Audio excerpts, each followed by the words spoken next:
Décembre 1945. Un escadron de l'US Navy se volatilise au large des côtes de la Floride. Mars 1918. Un gigantesque cargo en route vers Baltimore disparaît sans laisser de traces. Au fil des années, de nombreux autres avions et navires ont disparu en pleine mer, dans une zone d'environ 1 million de kilomètres carrés, qui a longtemps été source de mystères et de légendes terrifiantes. Le triangle des Bermudes. Aujourd'hui, grâce aux nouvelles technologies, il est possible de retirer l'eau de cette zone couche par couche et ainsi de révéler un paysage jusqu'alors caché. Nous allons vider le triangle des Bermudes. En nous enfonçant dans ses profondeurs, nous explorerons ses recoins les plus sombres et tenterons de résoudre quelques-uns de ses plus grands mystères. Que trouverons-nous au fond du triangle des Bermudes une fois qu'il sera complètement vidé de ses eaux?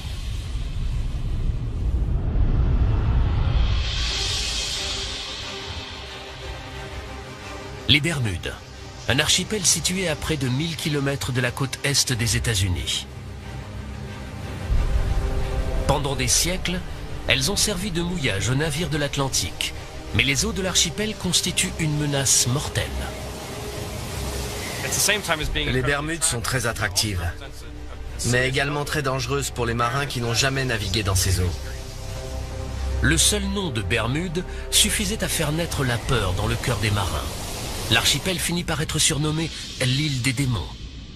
Le paradoxe de cet archipel paradisiaque, c'est que pendant ces 2-3 premiers siècles, c'était littéralement un cimetière de bateaux. En tant que gardien des épaves historiques des Bermudes, Philippe Rouja est chargé de suivre et de surveiller les navires qui reposent au fond de la mer. Il y a de quoi faire, car ces eaux en abriteraient jusqu'à 300.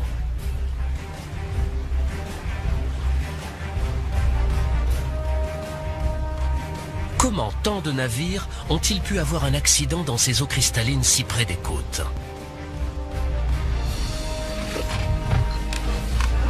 Aujourd'hui, Philippe va explorer plusieurs épaves susceptibles de lever le voile sur ce mystère.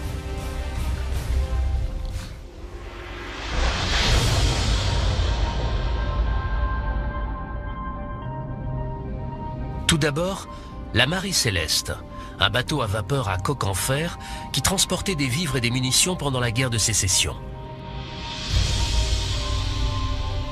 Le navire a quitté les Bermudes, il est descendu jusqu'à la côte sud et il a coulé juste là. C'est très curieux parce que ce n'est vraiment qu'à 800 mètres du rivage. En plus, ce jour-là, la mer était plate et calme. Tout cela est très intriguant, on essaie de comprendre comment ça a pu arriver.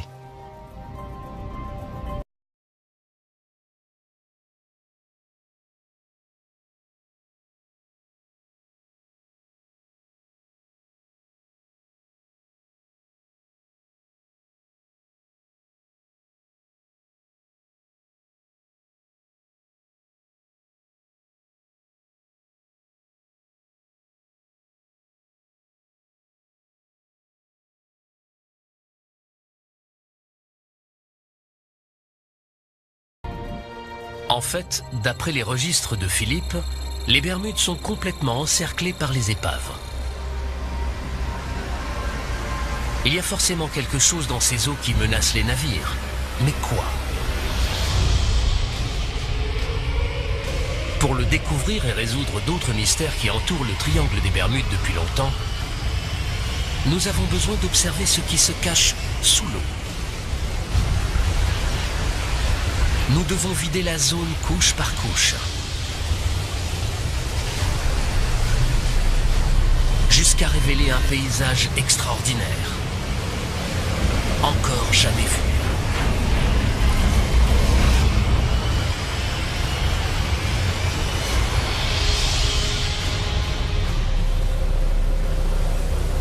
Observer les profondeurs des Bermudes n'est possible que grâce à une technologie en évolution rapide connue sous le nom de cartographie par sonar. Le sonar envoie des ondes sonores en direction du plancher océanique. Le signal retour donne la forme et la profondeur du terrain situé en dessous. Et c'est cette technologie qui va peut-être nous permettre de comprendre pourquoi des centaines de navires ont coulé tout autour de l'île. Bonjour Nick, ça va? Très bien, et toi? Le géologue Nick Hutchings est un chercheur d'or des temps modernes.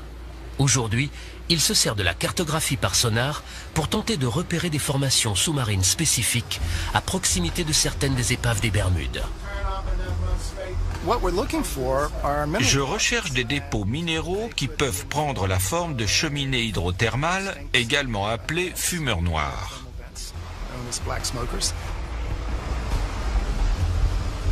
Nick croit que les cheminées aujourd'hui éteintes pourraient contenir des minéraux et des métaux rares. Je m'attends à y trouver de l'or et du cuivre. Et dans les croûtes, du platine, du cobalt, du nickel et surtout des terres rares, qui sont des métaux très importants car indispensables à la technologie moderne. Pour trouver les précieux métaux, Nick se sert d'un sondeur multifaisceau. Les données révèlent un extraordinaire paysage sous-marin autour des Bermudes, notamment ce qui semble être la crête d'une montagne. On a une sorte de grand plateau, surplombé par ce qu'on appelle la crête. Elle forme une pente d'environ 60 degrés et descend jusqu'à 640 mètres de profondeur. C'est un aperçu fascinant du plancher océanique. Mais comment se fait-il qu'on trouve la crête d'une montagne sous-marine au large des côtes des Bermudes? Pour bien comprendre, nous avons besoin de prendre un peu de recul. Grâce aux dernières données sonars récoltées tout autour des Bermudes, il nous est maintenant possible de virtuellement vider toute cette zone. Sans eau, le minuscule archipel semble perché au sommet d'une spectaculaire montagne. Un mont sous-marin de près de 4 km de haut, perdu au milieu de l'océan Atlantique. Comment est-il arrivé là? Si l'île est là aujourd'hui, c'est parce qu'une très importante éruption volcanique a eu lieu dans cette zone, qui est relativement isolée de la plaque océanique et qui s'étire depuis la première phase de développement de l'océan Atlantique. En plusieurs millions d'années, le volcan est devenu de plus en plus grand, jusqu'à dépasser de la surface de l'eau. Le volcan est entré en éruption, formant une gigantesque île volcanique qui s'élèverait près d'1 kilomètre au-dessus du niveau actuel de la mer. Le volcan s'est éteint il y a 30 millions d'années. Après ça, balayé par les vents et la pluie, la montagne s'est affaissée jusqu'à devenir un plateau. Puis, à la fin de la période glaciaire, les Bermudes ont été presque entièrement recouvertes par la montée des eaux, à l'exception d'un petit archipel.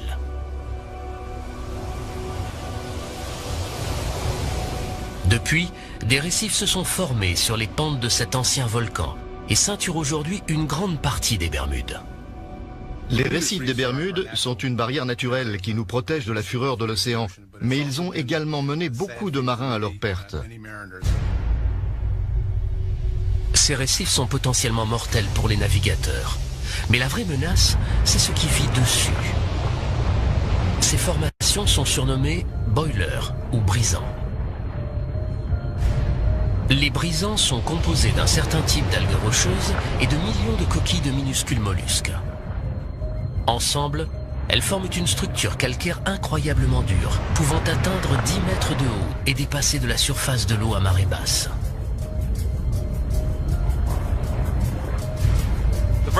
Les brisants sont plus durs que les récifs qui les entourent.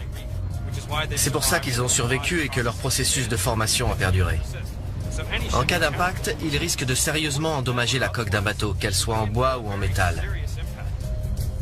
Les brisants ont parfois des pointes acérées capables de déchirer la coque d'un bateau comme un ouvre-boîte et de le faire couler en quelques minutes. Et c'est quand la mer est calme qu'ils peuvent être les plus dangereux.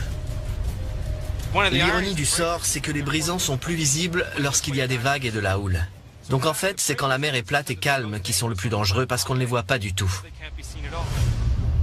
Les brisants sont responsables du naufrage de nombreuses épaves des Bermudes, dont celle de la Marie Céleste. Cette menace cachée entoure l'archipel, héritage mortel de son passé volcanique. Vider le triangle des Bermudes a permis d'expliquer la présence de centaines d'épaves. Mais il ne s'agit là que d'une toute petite zone, dans un immense triangle, délimité par l'archipel des Bermudes, la côte nord de Porto Rico au sud et la Floride à l'ouest.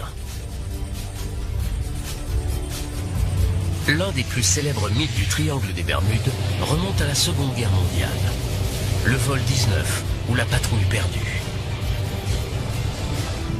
Une équipe de plongeurs s'apprête à partir à la recherche d'un avion ayant participé aux curieux événements de cette fameuse journée.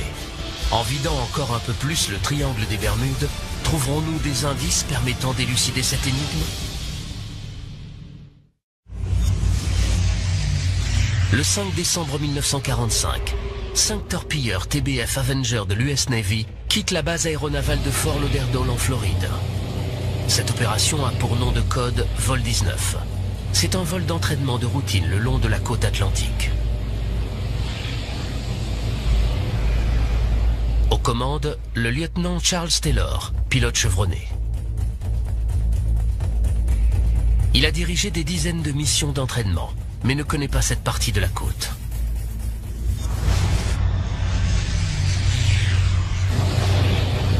À mi-chemin, les choses commencent à se gâter.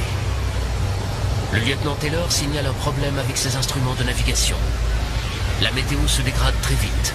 Et bientôt, ils sont définitivement perdus. Un Martin PBM-5 Mariner part en mission de sauvetage pour tenter de localiser la patrouille et guider les pilotes jusqu'à la base. Le Mariner envoie un message de routine avant de disparaître à son tour. Ni les torpilleurs du vol 19, ni l'appareil parti à leur recherche n'ont jamais été retrouvés. Toutes sortes de théories aussi étranges qu'incroyables ont été avancées pour expliquer la disparition de ces appareils. Enlèvement par des extraterrestres, présence d'un champ électromagnétique. L'hypothèse la plus vraisemblable, c'est que les pilotes se sont tout simplement perdus et à court de carburant ont été forcés d'amérir quelque part dans l'océan. Pour le Mariner et les torpilleurs du vol 19, les ennuis ont commencé quelque part au large des Bahamas. Et aujourd'hui, pour la première fois, il est possible de vider cette zone jusqu'au plancher océanique sur près de 5 km de profondeur. Ce processus révèle une vaste zone sous-marine sans relief, connue sous le nom de plaine abyssale. Un gigantesque désert. On comprend aisément pourquoi les avions n'ont jamais été retrouvés. Mais aujourd'hui, 70 ans plus tard, nous allons peut-être enfin réussir à localiser le Martin Mariner, parti au secours des torpilleurs du vol 19. Mike Barnett est un plongeur technique spécialisé dans la recherche d'avions perdus. Après des années passées à enquêter sur l'incident du vol 19, il pense avoir enfin réussi à déterminer où le Mariner s'est écrasé. J'ai essayé de recréer le parcours de l'avion dans mon esprit, jusqu'à l'endroit où il a pu s'écraser. Il a décollé de la base aéronavale de Banana River. Il est parti en direction du nord jusqu'au Cap Canaveral. Puis il s'est éloigné de la côte pour rejoindre la zone de recherche qu'on lui avait assignée. Il y avait un cargo non loin qui dit avoir aperçu une explosion en plein ciel environ une demi-heure après le décollage du Mariner. Quand le bateau s'est approché, il n'a trouvé aucun débris. Donc soit l'avion a coulé, soit des morceaux ont été emportés par le Gulfstream. Aujourd'hui, Mike et son équipe se préparent à partir à la recherche des restes de l'avion perdu. Le site que nous allons fouiller aujourd'hui est à 70 mètres de profondeur, à environ 80 km de la côte. Nous pensons que ça vaut le coup d'aller enquêter là-bas, parce que c'est dans le périmètre de recherche. C'est un peu plus sonore, mais avec l'influence du Gulfstream, l'avion a pu être emporté vers le nord. Des pêcheurs du coin ont aperçu des épaves dans cette zone. Mike les cherche avec son sonar. On vient de passer au-dessus de la cible. C'est à peine détectable et plutôt petit, ce qui est normal pour un avion. Je crois qu'on n'a plus qu'à enfiler nos combinaisons de plongée et aller voir ça de plus près.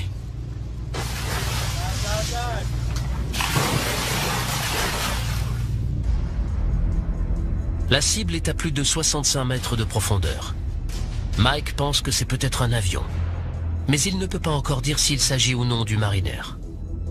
À cette profondeur, la visibilité est très limitée et un fort courant rend les recherches très difficiles. On sait qu'on est proche, les épaves attirent les poissons et il y en a beaucoup ici, alors on sait qu'on n'est pas loin. Soudain, les plongeurs aperçoivent quelque chose dans la pénombre. C'est le train avant de l'appareil. Et juste à 2 pas, ils découvrent le fuselage rouillé d'un gros avion. Ce site est très intéressant, car il contient beaucoup de structures intactes. Avec le temps, il ne reste des avions que des morceaux éparpillés sur les fonds marins. Alors c'est assez spectaculaire. Pourrait-il s'agir de l'épave du Mariner?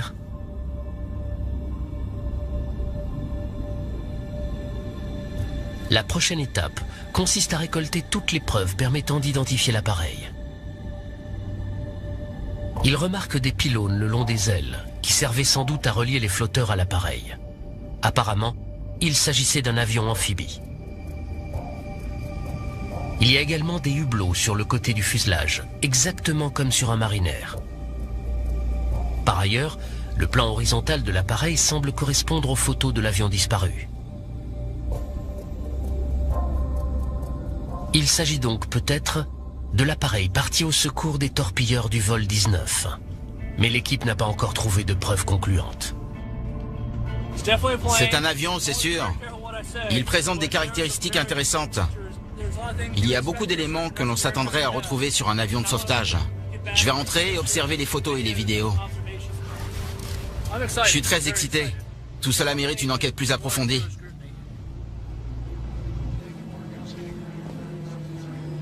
Mike a besoin de l'avis d'un expert pour identifier l'avion. Il a donc décidé de montrer les images de la plongée à un historien de l'aviation, Roy Stafford. En tant qu'ancien pilote de l'US Navy, Roy est un spécialiste des avions militaires américains. C'est le tout début de la plongée. On s'est dirigé vers le fond en nageant à contre-courant pour trouver l'épave. Regardez, on commence à apercevoir des débris. À la base, on espérait tomber sur le PBM-5 Mariner, mais en fouillant la zone, on a trouvé des éléments qui ne correspondent pas vraiment. Alors la question c'est, de quel genre d'avion s'agit-il? Je peux tout de suite vous dire qu'à en juger par le système de freinage et par le pneu qu'on voit ici, cet appareil date d'après la Seconde Guerre mondiale. Ça, on dirait bien que c'est un morceau du cockpit, le haut des vitres. Roy est absolument certain que l'épave n'est pas celle du Mariner qu'il recherche. Mais si ce n'est pas l'avion de sauvetage disparu, alors qu'est-ce que c'est? La réponse à cette question pourrait peut-être permettre d'élucider un autre mystère du triangle des Bermudes.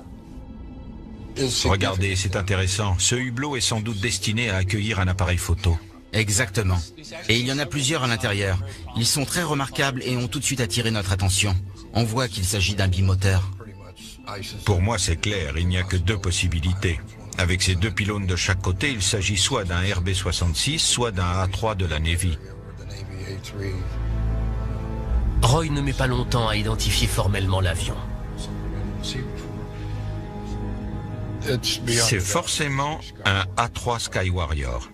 Quand on regarde tous les indices, le fuselage, les pylônes sous les ailes, l'angle de flèche sur le plan horizontal, le fait que le train d'atterrissage soit rentré dans le fuselage, ça ne fait aucun doute. Il s'agit d'un A3 Skywarrior. À l'époque, le A3 Skywarrior était le plus gros avion embarqué de la marine de guerre américaine. Et des dossiers de la Navy indiquent qu'en 1960, l'un d'entre eux s'est écrasé en essayant d'atterrir sur un porte-avions situé dans cette zone. Il est fort probable qu'il s'agisse de celui que Mike et son équipe ont découvert. Mais le Mariner parti à la recherche des torpilleurs du vol 19 est toujours introuvable. On va poursuivre les recherches. Cet avion est forcément quelque part. Reste juste à trouver où. Si nous vidions l'immense plaine abyssale qui entoure les Bahamas, nous réussirions certainement à localiser la patrouille perdue.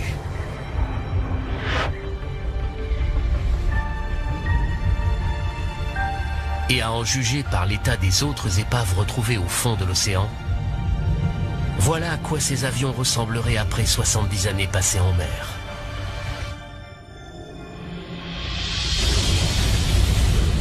En vidant encore davantage le triangle des Bermudes et en nous enfonçant dans ses profondeurs, nous rencontrons un autre phénomène étrange. Dans les Bahamas, il existe de vieilles légendes à propos de monstres marins qui vivaient cachés dans de profondes grottes sous-marines. Des bêtes qui dévoreraient les hommes et les navires. Mais aujourd'hui, la science nous permet de découvrir l'incroyable vérité qui se cache derrière ces mythes.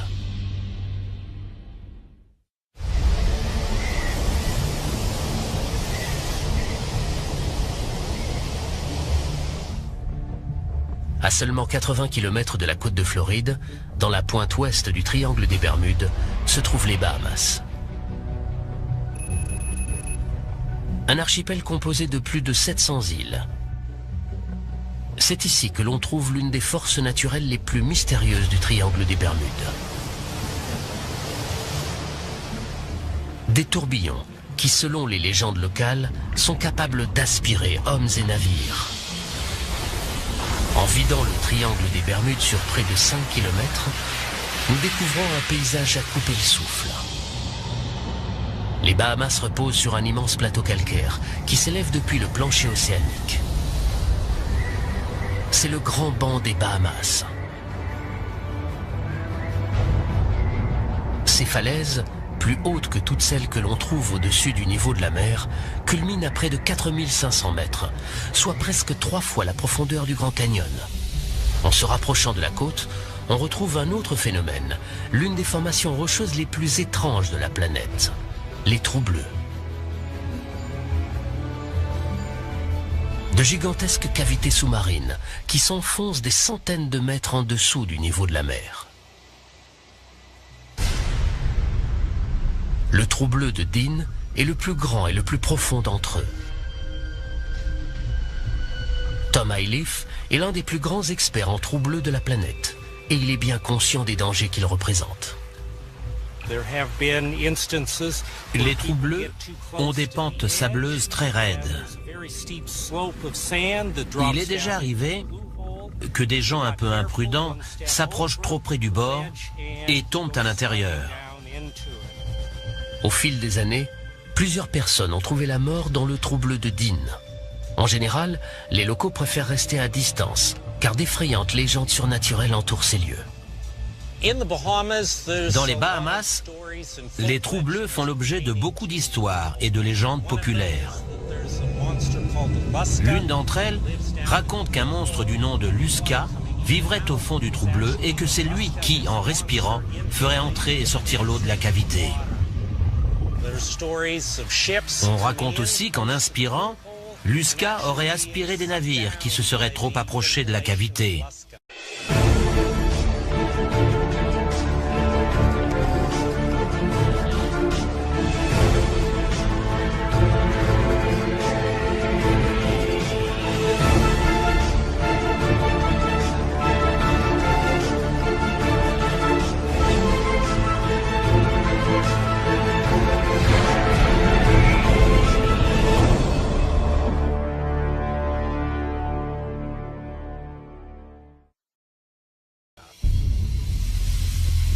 Aussi incroyable que cela puisse paraître, Tom a observé des tourbillons dans le trou bleu de Dean comme ceux dont parlent les légendes.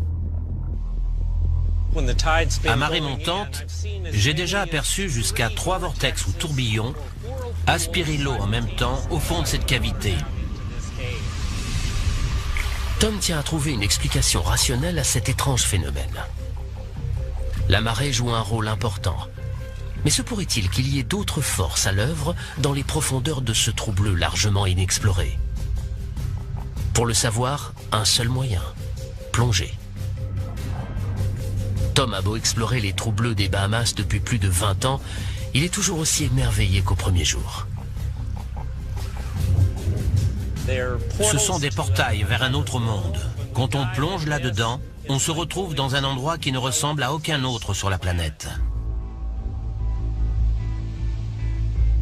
Les trous bleus sont des formations naturelles atypiques que les géologues pensent aujourd'hui comprendre. Pendant la dernière période glaciaire, le niveau de la mer était plus bas et tout ce calcaire dépassait de la surface de l'eau. Des pluies acides se sont infiltrées dans la roche, érodant le calcaire et y creusant de larges cavités.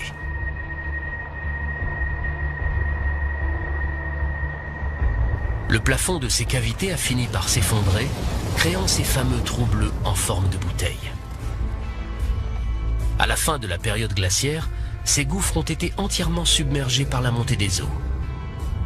Tom s'enfonce dans les profondeurs du trou bleu de Dean, quand soudain, le passage s'élargit.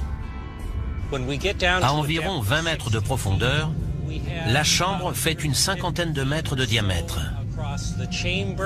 Quand on descend 10 mètres plus bas, la cavité s'ouvre à nouveau et double de taille.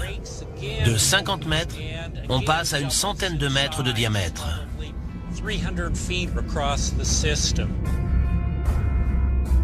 Soudain, à 35 mètres de profondeur, Tom aperçoit ce qui semble être des tunnels latéraux partant de l'entonnoir principal. Ils sont petits, mais exercent une puissante force de succion. Dans ces tunnels, il y a de puissants courants de marée qui essaient de nous aspirer. Nous ne sommes pas allés très loin et pourtant, au retour, il a fallu tirer de toutes nos forces sur la corde pour sortir. À 45 mètres de profondeur, Tom atteint sa limite.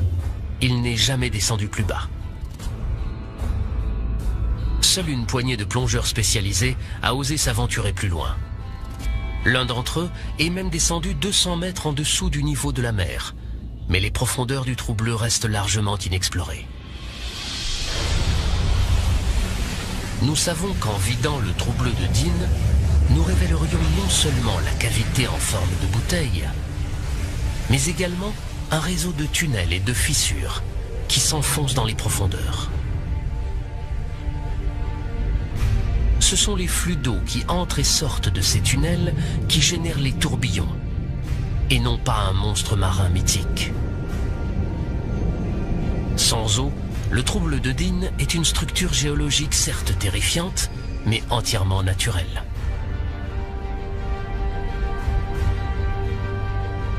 Si les trous bleus des Bahamas livrent peu à peu leurs secrets, il reste encore de nombreux phénomènes inexpliqués dans le triangle des Bermudes.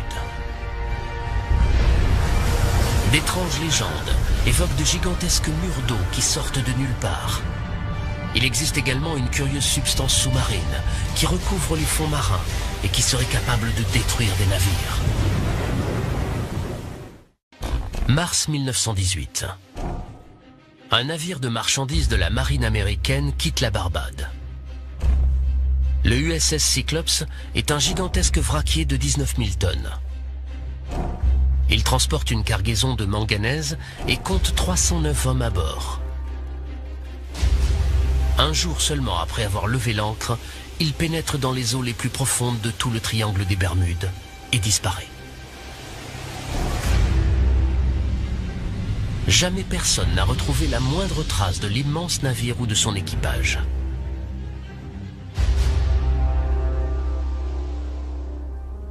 Pour Marvin Barash, cette histoire est une tragédie personnelle. Mon grand-oncle, Lawrence Merkel, était pompier à bord du navire. Il avait tout juste 20 ans et faisait partie des 309 membres d'équipage. En général, quand les bateaux disparaissent, on retrouve toujours quelque chose. Le bout d'un canot de sauvetage, un peu de la cargaison, un morceau d'épave. Mais là, rien. Le fait qu'aucun morceau d'épave n'ait jamais été retrouvé a alimenté les théories les plus folles. On s'est mis à raconter toutes sortes d'histoires étranges. Un journal de Washington, D.C. prétendait que des pirates avaient pris le contrôle du bateau et qu'ils voguaient sur les eaux de l'Amazone. D'autres disaient qu'il était tombé aux mains d'un sous-marin allemand. On a également parlé de monstres marins, de pieuvres géantes. Il y avait même des images dans plusieurs journaux du pays. Marvin a passé toute sa vie à tenter de découvrir ce qui était réellement arrivé au Cyclops. Il a passé au peigne fin tous les documents et toutes les archives liées au navire. Après des décennies de recherches minutieuses, il pense enfin avoir réussi à identifier un défaut de conception fatale. C'était à l'époque le plus grand et le plus rapide de tous les navires en circulation de la marine américaine. C'était un bateau à fond plat, sujet à un roulis important. Un jour, il s'est mis à tanguer d'une 50aine de degrés d'un côté, puis d'une 50aine de degrés de l'autre.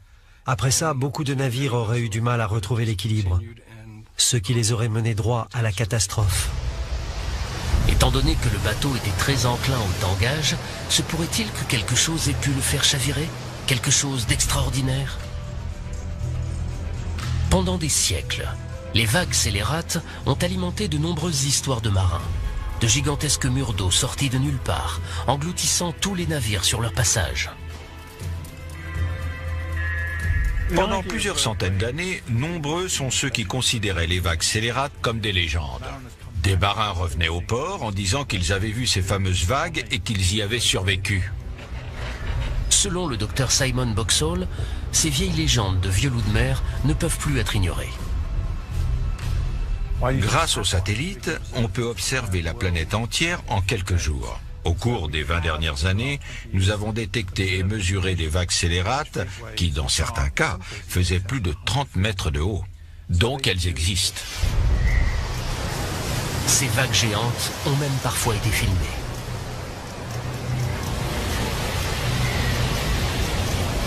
En hiver 2012, celle-ci s'est abattue sur un bateau de sauvetage en mer du Nord.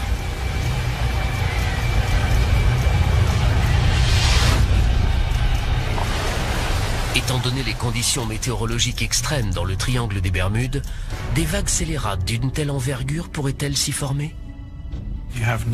On a l'Atlantique Nord, les tempêtes équatoriales, les fréquents ouragans, les orages qui arrivent du golfe du Mexique. Tous ces éléments combinés créent une mer très instable et agitée avec des vagues scélérates. Les eaux agitées du triangle des Bermudes ont-elles produit une vague scélérate assez grande pour couler le Cyclops?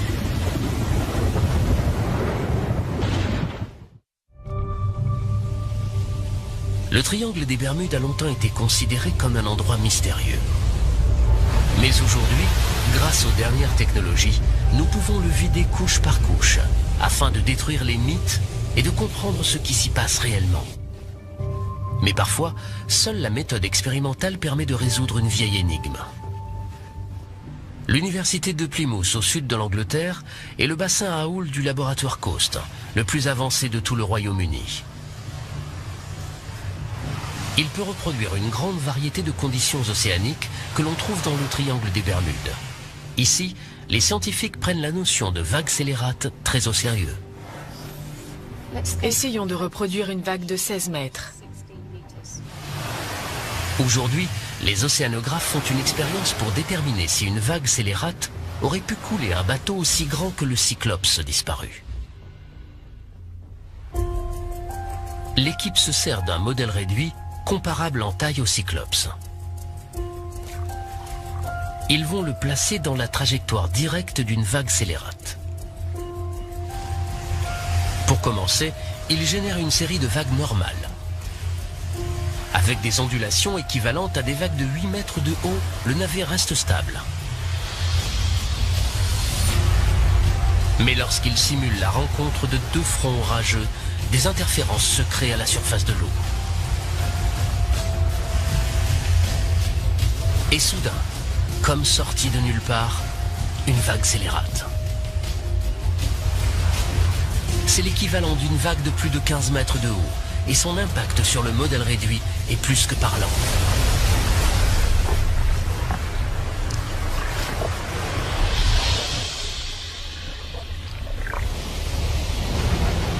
Cela prouve bien qu'en théorie, une vague scélérate aurait très bien pu couler le Cyclops.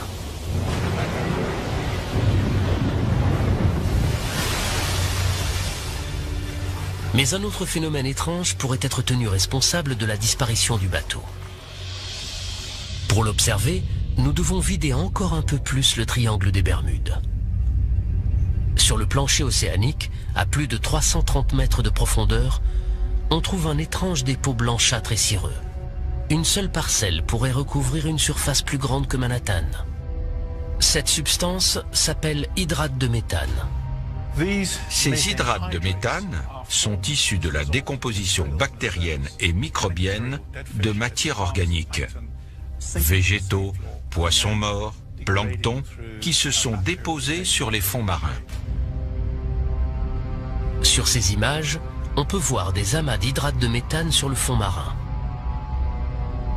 Il arrive également que le méthane soit piégé dans des poches situées sous le plancher océanique. En 1981, en mer de Chine méridionale, un navire de forage a touché une poche de gaz peu profonde, libérant ainsi le méthane contenu à l'intérieur. En remontant à la surface, le gaz a déséquilibré le bateau, qui a fini par chavirer, puis par couler.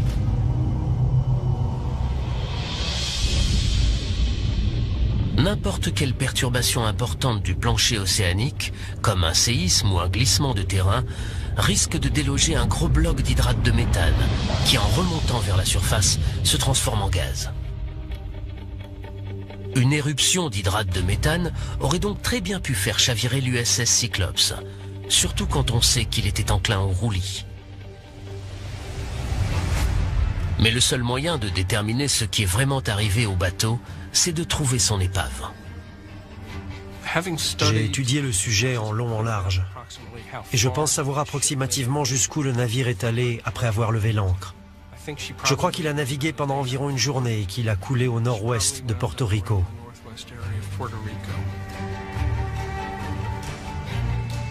Marvin espère que l'on arrivera un jour à localiser l'épave.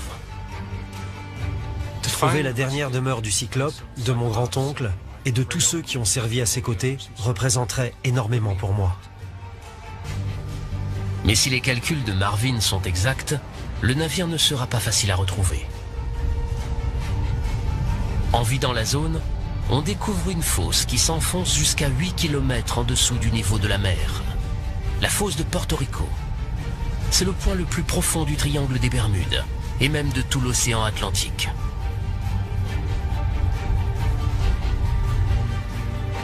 En explorant cette gigantesque dépression sous-marine, des scientifiques se sont rendus compte qu'elle recelait peut-être le plus mortel de tous les secrets du triangle des Bermudes. La source d'un tsunami potentiellement dévastateur. Le plus terrible secret du triangle des Bermudes réside peut-être dans sa partie la plus profonde, la fosse de Porto Rico. Aussi, les scientifiques se pressent pour explorer ces régions sous-marines pratiquement inaccessibles. Ici, dans les laboratoires de la télédétection de la National Geographic Society, on a mis au point une toute nouvelle technologie pour filmer le fond de l'océan. Son nom, la Dropcam. Parfait, on peut y aller. Après des années de développement, l'ingénieur en chef Eric Berkenpass a enfin décidé de tester sa caméra dans l'océan, au large du Chili. L'appareil est non motorisé. C'est un poids qu'il entraîne au fond de l'eau. On était très anxieux quand on a jeté la Dropcam dans l'océan. Quand l'équipe a lâché la caméra au-dessus de la fosse de Porto Rico, il a fallu 1h30 à l'appareil pour parcourir les 8 km qui le séparaient du fond. Il est programmé pour passer quelques heures sur le plancher océanique, refaire surface et transmettre sa position. Quand on a enfin entendu les signaux haute fréquence sur l'émetteur radio et qu'on a vu la position satellite, on a été incroyablement soulagés. Voici les premières images du fond de la fosse de Porto Rico, à 8 km de profondeur. Ce projet de télédétection des fonds marins nous donne un aperçu de l'une des grandes régions inexplorées de la planète. Mais il ne s'agit là que d'une série de plans ne couvrant qu'une zone de quelques mètres carrés à la fois. Si l'on veut vider entièrement la fosse de Porto Rico, il nous faut plus de données. Yuri ten Brink, scientifique à l'Institut d'études géologiques des États-Unis, tente d'établir une carte complète de la fosse. Et selon lui, il n'y a pas une minute à perdre. On a commencé à faire des recherches dans cette fosse parce que géographiquement, Elle ressemble beaucoup à celle de Java, où a eu lieu le séisme qui a provoqué le tsunami géant de 2004. Et c'est très inquiétant parce que si un tremblement de terre de magnitude 9 se produisait dans la fosse de Porto Rico, ça risquerait de déclencher un tsunami qui pourrait atteindre la côte est des États-Unis, voire peut-être même l'Europe. L'équipe de Yuri se sert de véhicules sous-marins téléguidés pour examiner la fosse et déterminer le niveau d'alerte.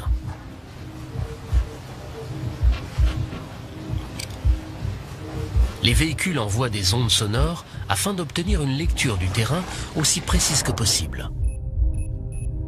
La cartographie 3D révèle les parois abruptes d'immenses canyons sous-marins.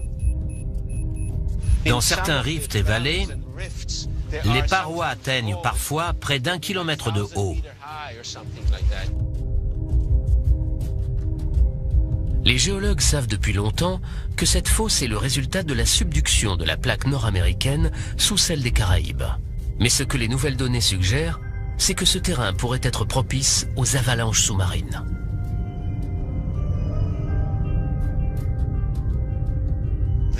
Ces glissements de terrain peuvent déplacer des rochers dans des zones de plusieurs centaines de kilomètres carrés, qui ont la taille de grandes villes. Ces blocs de pierre font au moins 200 mètres d'épaisseur et peuvent atteindre 10 voire 20 kilomètres de long. Un glissement sous-marin de cette envergure pourrait provoquer un tsunami qui risquerait de menacer la côte est des États-Unis, comme le craignait Yuri. Pensez à Boston, Charleston, Baltimore et à toutes les centrales nucléaires situées le long de la côte. S'il y a un risque de tsunami, il faut s'y préparer.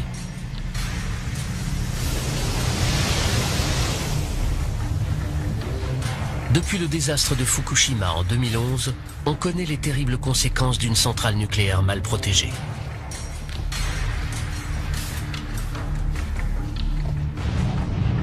Pour qu'un tsunami équivalent atteigne la côte américaine, il faudrait qu'un séisme de magnitude 9 se produise dans la fosse. Pour évaluer la probabilité que cela arrive, l'équipe de Yuri a prélevé des échantillons de roches dans la fosse pour les analyser en laboratoire.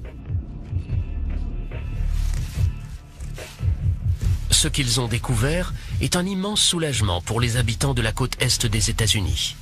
Mais ceux qui vivent plus près de la fosse, eux, ne sont pas à l'abri de la catastrophe. Compte tenu de l'état actuel de nos connaissances, nous ne sommes pas sûrs qu'un séisme de cette envergure puisse se produire ici. Ce qui ne veut pas dire que de gros tremblements de terre de magnitude 8 à 8,5 ne puissent pas avoir lieu.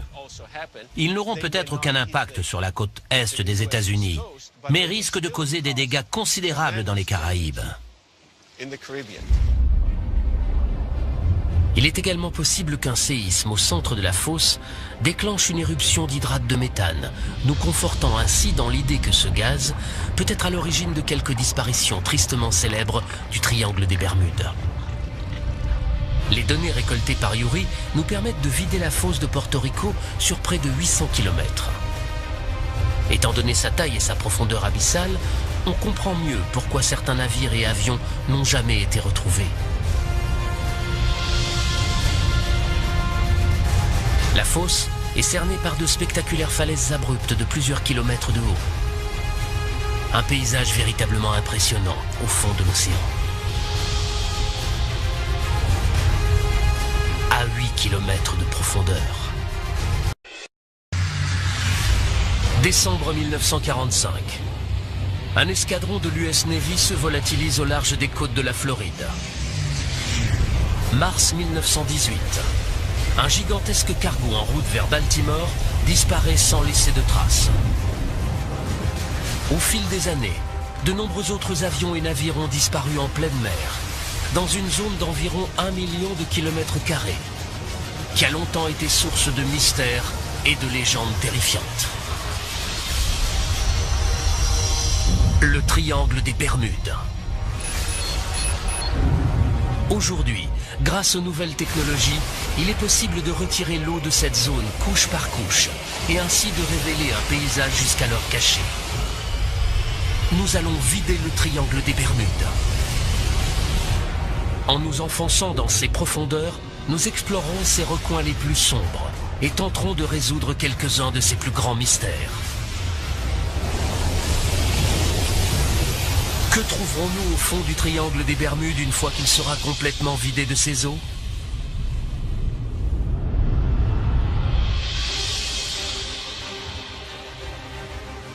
Les Bermudes, un archipel situé à près de 1000 km de la côte est des États-Unis. Pendant des siècles, elles ont servi de mouillage aux navires de l'Atlantique, mais les eaux de l'archipel constituent une menace mortelle. Les Bermudes sont très attractives, mais également très dangereuses pour les marins qui n'ont jamais navigué dans ces eaux. Le seul nom de Bermudes suffisait à faire naître la peur dans le cœur des marins. L'archipel finit par être surnommé l'île des démons. Le paradoxe de cet archipel paradisiaque, c'est que pendant ces 2-3 premiers siècles, c'était littéralement un cimetière de bateaux. En tant que gardien des épaves historiques des Bermudes, Philippe Rouja est chargé de suivre et de surveiller les navires qui reposent au fond de la mer. Il y a de quoi faire, car ces eaux en abriteraient jusqu'à 300.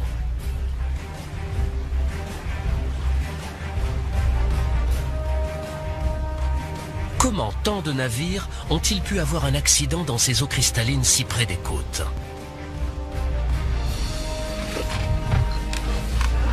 Aujourd'hui, Philippe va explorer plusieurs épaves susceptibles de lever le voile sur ce mystère.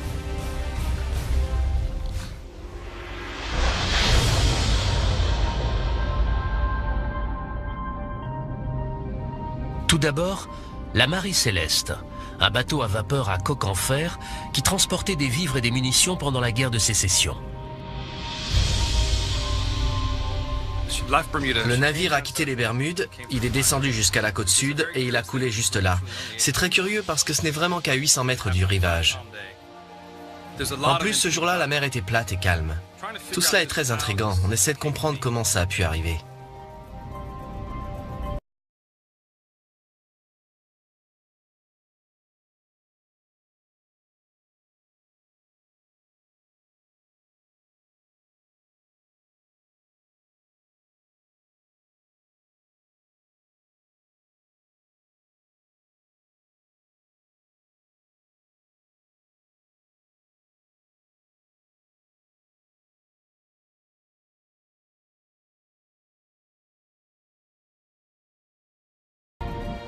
En fait, d'après les registres de Philippe, les Bermudes sont complètement encerclées par les épaves. Il y a forcément quelque chose dans ces eaux qui menace les navires. Mais quoi? Pour le découvrir et résoudre d'autres mystères qui entourent le triangle des Bermudes depuis longtemps, nous avons besoin d'observer ce qui se cache sous l'eau. Nous devons vider la zone couche par couche,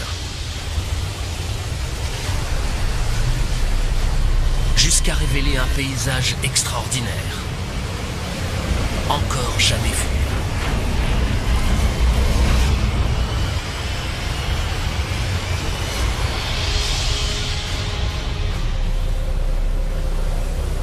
Observer les profondeurs des Bermudes n'est possible que grâce à une technologie en évolution rapide connue sous le nom de cartographie par sonar. Le sonar envoie des ondes sonores en direction du plancher océanique. Le signal retour donne la forme et la profondeur du terrain situé en dessous. Et c'est cette technologie qui va peut-être nous permettre de comprendre pourquoi des centaines de navires ont coulé tout autour de l'île. Bonjour Nick, ça va? Très bien, et toi? Le géologue Nick Hutchings est un chercheur d'or des temps modernes. Aujourd'hui, il se sert de la cartographie par sonar pour tenter de repérer des formations sous-marines spécifiques à proximité de certaines des épaves des Bermudes. Je recherche des dépôts minéraux qui peuvent prendre la forme de cheminées hydrothermales, également appelées fumeurs noirs.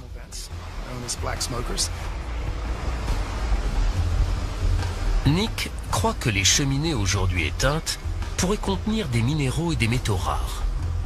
Je m'attends à y trouver de l'or et du cuivre. Et dans les croûtes, du platine, du cobalt, du nickel et surtout des terres rares, qui sont des métaux très importants car indispensables à la technologie moderne. Pour trouver les précieux métaux, Nick se sert d'un sondeur multifaisceau. Les données révèlent un extraordinaire paysage sous-marin autour des Bermudes, notamment ce qui semble être la crête d'une montagne. On a une sorte de grand plateau, surplombé par ce qu'on appelle la crête. Elle forme une pente d'environ 60 degrés et descend jusqu'à 640 mètres de profondeur. C'est un aperçu fascinant du plancher océanique. Mais comment se fait-il qu'on trouve la crête d'une montagne sous-marine au large des côtes des Bermudes? Pour bien comprendre, nous avons besoin de prendre un peu de recul.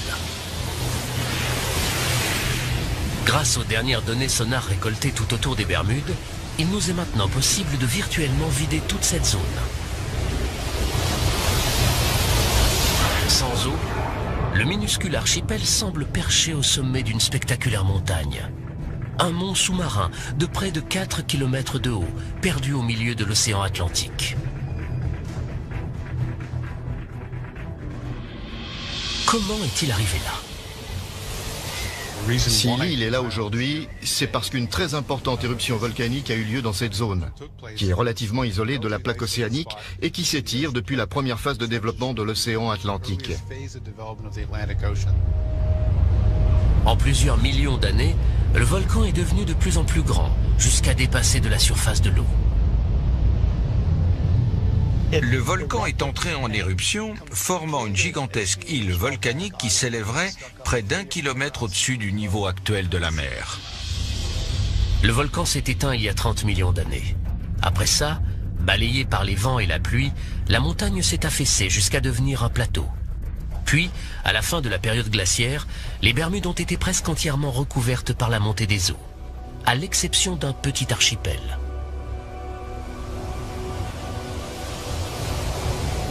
Depuis, des récifs se sont formés sur les pentes de cet ancien volcan et ceinturent aujourd'hui une grande partie des Bermudes. Les récifs des Bermudes sont une barrière naturelle qui nous protège de la fureur de l'océan, mais ils ont également mené beaucoup de marins à leur perte. Ces récifs sont potentiellement mortels pour les navigateurs. Mais la vraie menace, c'est ce qui vit dessus. Ces formations sont surnommées boilers ou brisants. Les brisants sont composés d'un certain type d'algues rocheuses et de millions de coquilles de minuscules mollusques. Ensemble, elles forment une structure calcaire incroyablement dure, pouvant atteindre 10 mètres de haut et dépasser de la surface de l'eau à marée basse.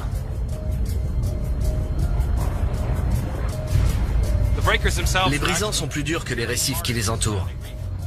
C'est pour ça qu'ils ont survécu et que leur processus de formation a perduré.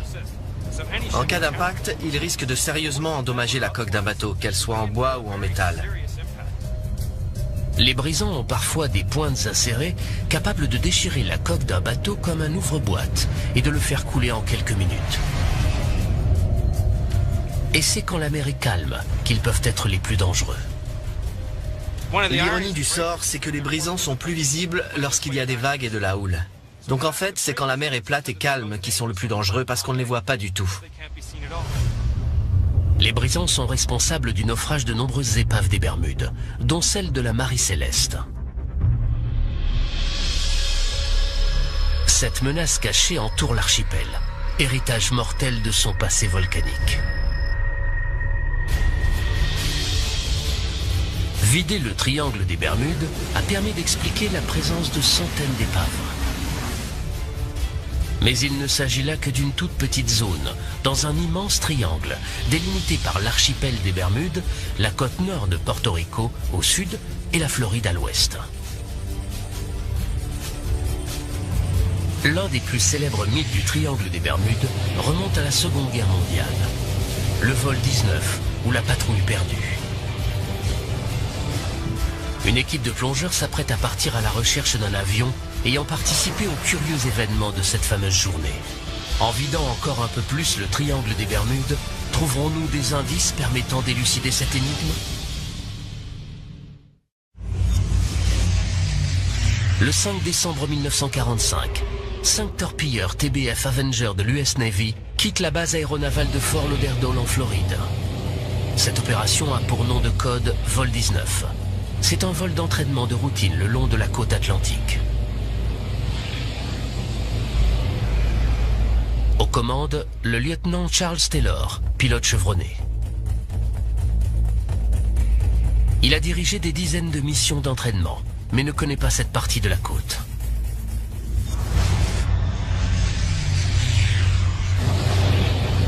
À mi-chemin, les choses commencent à se gâter. Le lieutenant Taylor signale un problème avec ses instruments de navigation. La météo se dégrade très vite. Et bientôt, ils sont définitivement perdus. Un Martin PBM-5 Mariner part en mission de sauvetage pour tenter de localiser la patrouille et guider les pilotes jusqu'à la base. Le Mariner envoie un message de routine avant de disparaître à son tour. Ni les torpilleurs du vol 19, ni l'appareil parti à leur recherche n'ont jamais été retrouvés. Toutes sortes de théories aussi étranges qu'incroyables ont été avancées pour expliquer la disparition de ces appareils. Enlèvement par des extraterrestres, présence d'un champ électromagnétique. L'hypothèse la plus vraisemblable, c'est que les pilotes se sont tout simplement perdus et à court de carburant ont été forcés d'amérir quelque part dans l'océan. Pour le Mariner et les torpilleurs du vol 19, les ennuis ont commencé quelque part au large des Bahamas. Et aujourd'hui, pour la première fois, il est possible de vider cette zone jusqu'au plancher océanique sur près de 5 km de profondeur. Ce processus révèle une vaste zone sous-marine sans relief, connue sous le nom de plaine abyssale. Un gigantesque désert. On comprend aisément pourquoi les avions n'ont jamais été retrouvés. Mais aujourd'hui, 70 ans plus tard, nous allons peut-être enfin réussir à localiser le Martin Mariner, parti au secours des torpilleurs du vol 19. Mike Barnett est un plongeur technique spécialisé dans la recherche d'avions perdus. Après des années passées à enquêter sur l'incident du vol 19, il pense avoir enfin réussi à déterminer où le Mariner s'est écrasé. J'ai essayé de recréer le parcours de l'avion dans mon esprit, jusqu'à l'endroit où il a pu s'écraser. Il a décollé de la base aéronavale de Banana River. Il est parti en direction du nord jusqu'au Cap Canaveral. Puis il s'est éloigné de la côte pour rejoindre la zone de recherche qu'on lui avait assignée. Il y avait un cargo non loin qui dit avoir aperçu une explosion en plein ciel environ une demi-heure après le décollage du Mariner. Quand le bateau s'est approché, il n'a trouvé aucun débris. Donc soit l'avion a coulé, soit des morceaux ont été emportés par le Gulf Stream. Aujourd'hui, Mike et son équipe se préparent à partir à la recherche des restes de l'avion perdu. Le site que nous allons fouiller aujourd'hui est à 70 mètres de profondeur, à environ 80 km de la côte. Nous pensons que ça vaut le coup d'aller enquêter là-bas, parce que c'est dans le périmètre de recherche. C'est un peu plus sonore, mais avec l'influence du Gulf Stream, l'avion a pu être emporté vers le nord. Mais là, rien. Le fait qu'aucun morceau d'épave n'ait jamais été retrouvé a alimenté les théories les plus folles. On s'est mis à raconter toutes sortes d'histoires étranges. Un journal de Washington DC prétendait que des pirates avaient pris le contrôle du bateau et qu'ils voguaient sur les eaux de l'Amazone. D'autres disaient qu'il était tombé aux mains d'un sous-marin allemand. On a également parlé de monstres marins, de pieuvres géantes. Il y avait même des images dans plusieurs journaux du pays. Marvin a passé toute sa vie à tenter de découvrir ce qui était réellement arrivé au Cyclops. Il a passé au peigne fin tous les documents et toutes les archives liées au navire. Après des décennies de recherches minutieuses, il pense enfin avoir réussi à identifier un défaut de conception fatale. C'était à l'époque le plus grand et le plus rapide de tous les navires en circulation de la marine américaine. C'était un bateau à fond plat, sujet à un roulis important. Un jour, il s'est mis à tanguer d'une 50aine de degrés d'un côté, puis d'une 50aine de degrés de l'autre. Après ça, beaucoup de navires auraient eu du mal à retrouver l'équilibre, ce qui les aurait menés droit à la catastrophe. Étant donné que le bateau était très enclin au tangage, se pourrait-il que quelque chose ait pu le faire chavirer ? quelque chose d'extraordinaire? Pendant des siècles, les vagues scélérates ont alimenté de nombreuses histoires de marins. De gigantesques murs d'eau sortis de nulle part, engloutissant tous les navires sur leur passage.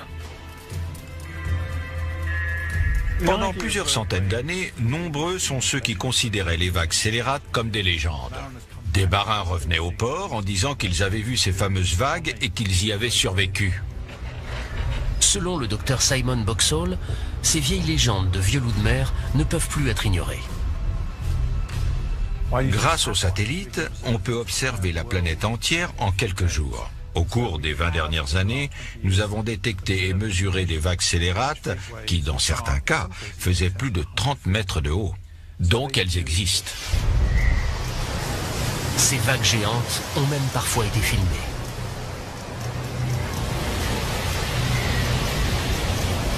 En hiver 2012, celle-ci s'est abattue sur un bateau de sauvetage en mer du Nord.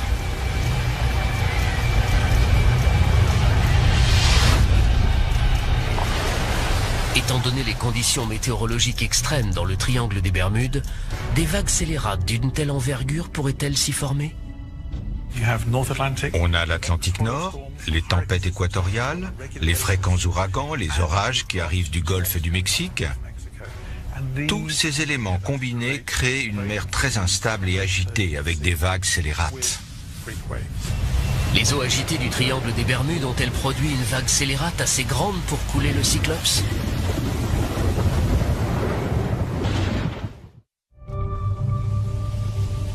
Le triangle des Bermudes a longtemps été considéré comme un endroit mystérieux. Mais aujourd'hui, grâce aux dernières technologies, nous pouvons le vider couche par couche, afin de détruire les mythes et de comprendre ce qui s'y passe réellement. Mais parfois, seule la méthode expérimentale permet de résoudre une vieille énigme. L'université de Plymouth, au sud de l'Angleterre, est le bassin à houle du laboratoire Coast, le plus avancé de tout le Royaume-Uni. Il peut reproduire une grande variété de conditions océaniques que l'on trouve dans le triangle des Bermudes. Ici, les scientifiques prennent la notion de vague scélérate très au sérieux. Essayons de reproduire une vague de 16 mètres. Aujourd'hui, les océanographes font une expérience pour déterminer si une vague scélérate aurait pu couler un bateau aussi grand que le Cyclops disparu. L'équipe se sert d'un modèle réduit comparable en taille au Cyclops.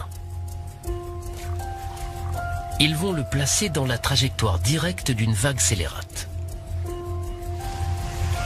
Pour commencer, ils génèrent une série de vagues normales, avec des ondulations équivalentes à des vagues de 8 mètres de haut. Le navire reste stable. Mais lorsqu'il simule la rencontre de deux fronts orageux, des interférences se créent à la surface de l'eau.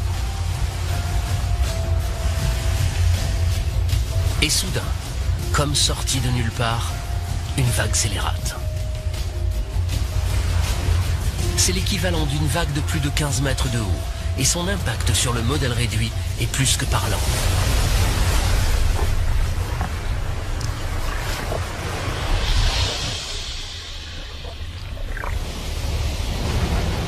Cela prouve bien qu'en théorie, une vague scélérate aurait très bien pu couler le Cyclops.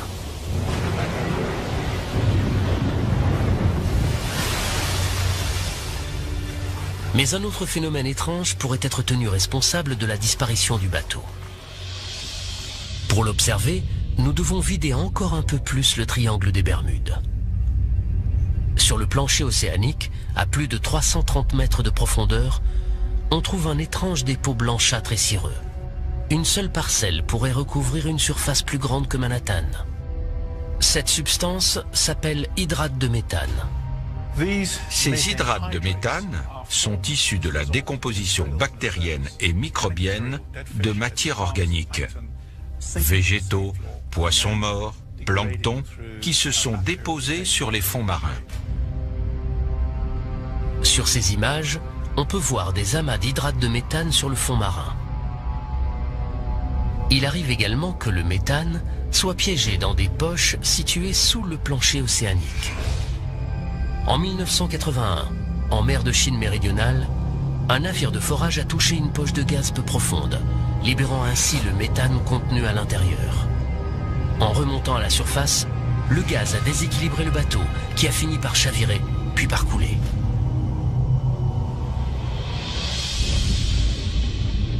N'importe quelle perturbation importante du plancher océanique, comme un séisme ou un glissement de terrain, risque de déloger un gros bloc d'hydrate de méthane, qui en remontant vers la surface, se transforme en gaz. Une éruption d'hydrate de méthane aurait donc très bien pu faire chavirer l'USS Cyclops, surtout quand on sait qu'il était enclin au roulis. Mais le seul moyen de déterminer ce qui est vraiment arrivé au bateau, c'est de trouver son épave. Des pêcheurs du coin ont aperçu des épaves dans cette zone. Mike les cherche avec son sonar. On vient de passer au-dessus de la cible. C'est à peine détectable et plutôt petit, ce qui est normal pour un avion. Je crois qu'on n'a plus qu'à enfiler nos combinaisons de plongée et aller voir ça de plus près.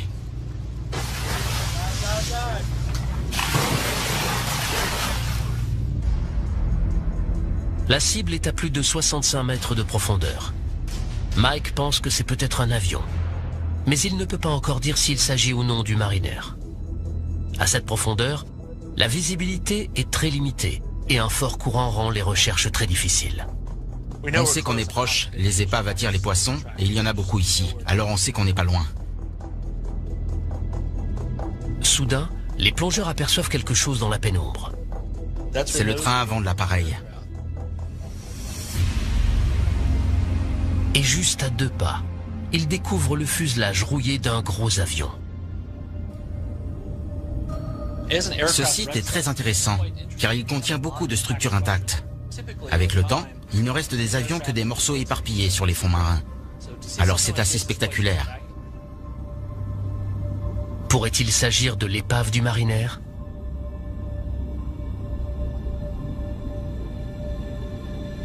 La prochaine étape consiste à récolter toutes les preuves permettant d'identifier l'appareil. Il remarque des pylônes le long des ailes, qui servaient sans doute à relier les flotteurs à l'appareil. Apparemment, il s'agissait d'un avion amphibie. Il y a également des hublots sur le côté du fuselage, exactement comme sur un Mariner. Par ailleurs, le plan horizontal de l'appareil semble correspondre aux photos de l'avion disparu.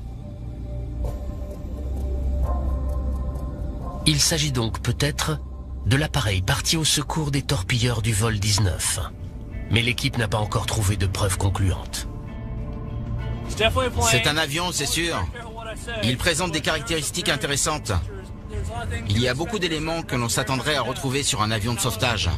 Je vais rentrer et observer les photos et les vidéos. Je suis très excité. Tout cela mérite une enquête plus approfondie.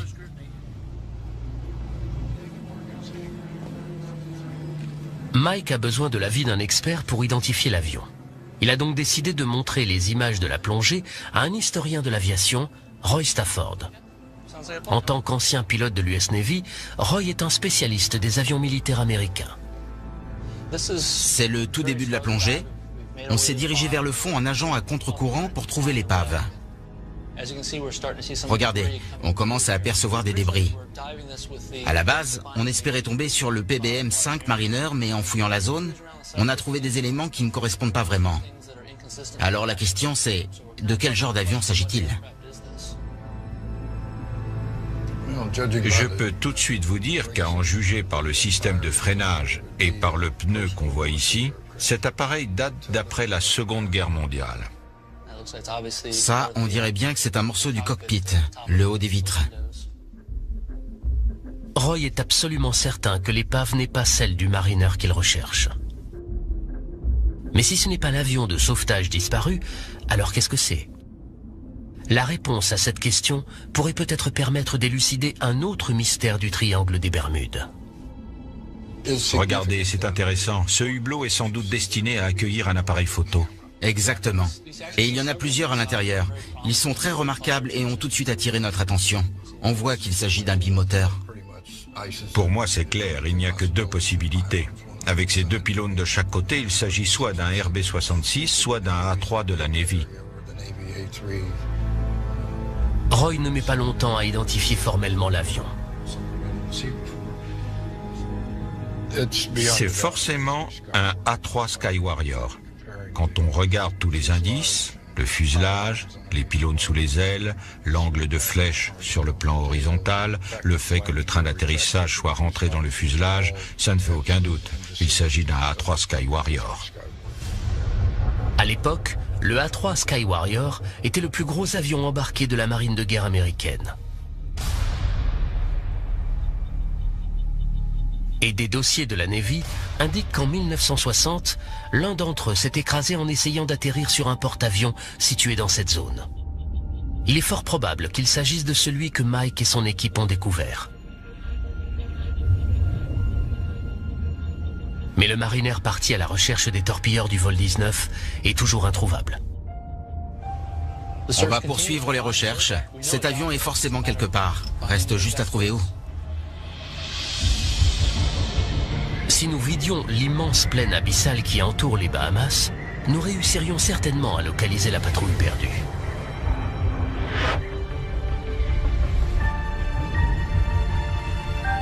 Et à en juger par l'état des autres épaves retrouvées au fond de l'océan, voilà à quoi ces avions ressembleraient après 70 années passées en mer.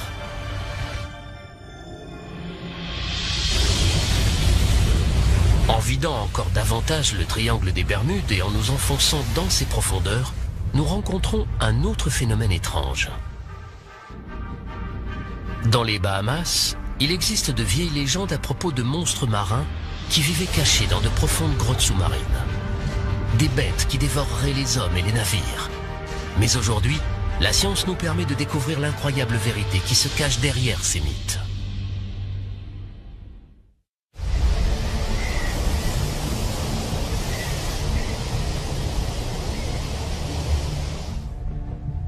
À seulement 80 km de la côte de Floride, dans la pointe ouest du triangle des Bermudes, se trouvent les Bahamas. Un archipel composé de plus de 700 îles. C'est ici que l'on trouve l'une des forces naturelles les plus mystérieuses du triangle des Bermudes. Des tourbillons qui, selon les légendes locales, sont capables d'aspirer hommes et navires. En vidant le triangle des Bermudes sur près de 5 km, nous découvrons un paysage à couper le souffle. Les Bahamas reposent sur un immense plateau calcaire qui s'élève depuis le plancher océanique. C'est le grand banc des Bahamas. Ces falaises, plus hautes que toutes celles que l'on trouve au-dessus du niveau de la mer, culminent à près de 4500 mètres, soit presque 3 fois la profondeur du Grand Canyon. En se rapprochant de la côte, on retrouve un autre phénomène, l'une des formations rocheuses les plus étranges de la planète, les trous bleus. De gigantesques cavités sous-marines qui s'enfoncent des centaines de mètres en dessous du niveau de la mer. Le trou bleu de Dean est le plus grand et le plus profond d'entre eux. Tom Iliffe est l'un des plus grands experts en trous bleus de la planète et il est bien conscient des dangers qu'ils représentent. Les trous bleus ont des pentes sableuses très raides. Il est déjà arrivé que des gens un peu imprudents s'approchent trop près du bord et tombent à l'intérieur. Au fil des années, plusieurs personnes ont trouvé la mort dans le trou bleu de Dean. En général, les locaux préfèrent rester à distance, car d'effrayantes légendes surnaturelles entourent ces lieux. Dans les Bahamas, les trous bleus font l'objet de beaucoup d'histoires et de légendes populaires. L'une d'entre elles raconte qu'un monstre du nom de Lusca vivrait au fond du trou bleu et que c'est lui qui, en respirant, ferait entrer et sortir l'eau de la cavité. On raconte aussi qu'en inspirant, Lusca aurait aspiré des navires qui se seraient trop approchés de la cavité.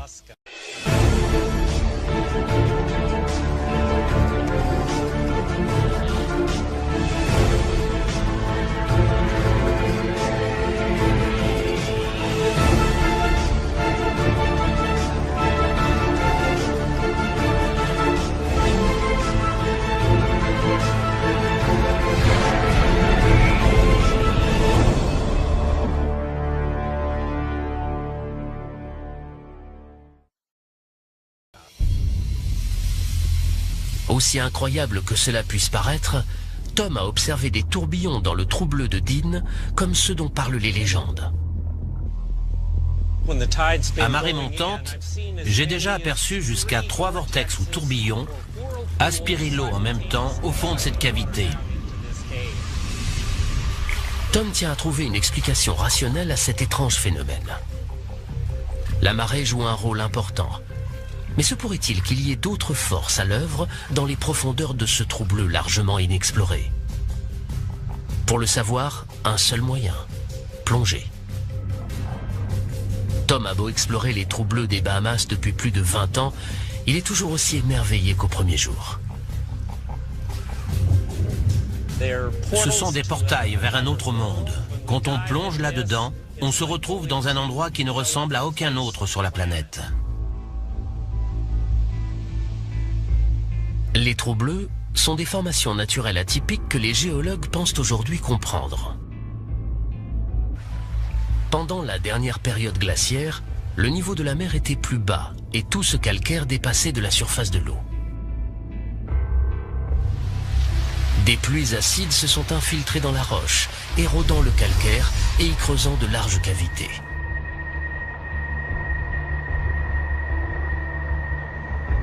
Le plafond de ces cavités a fini par s'effondrer, créant ces fameux trous bleus en forme de bouteille.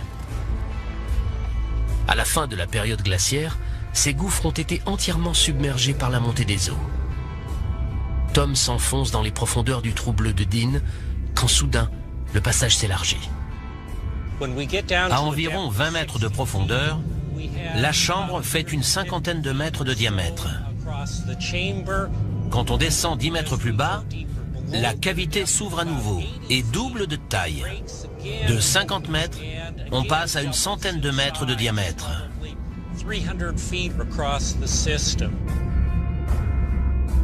Soudain, à 35 mètres de profondeur, Tom aperçoit ce qui semble être des tunnels latéraux partant de l'entonnoir principal. Ils sont petits, mais exercent une puissante force de succion.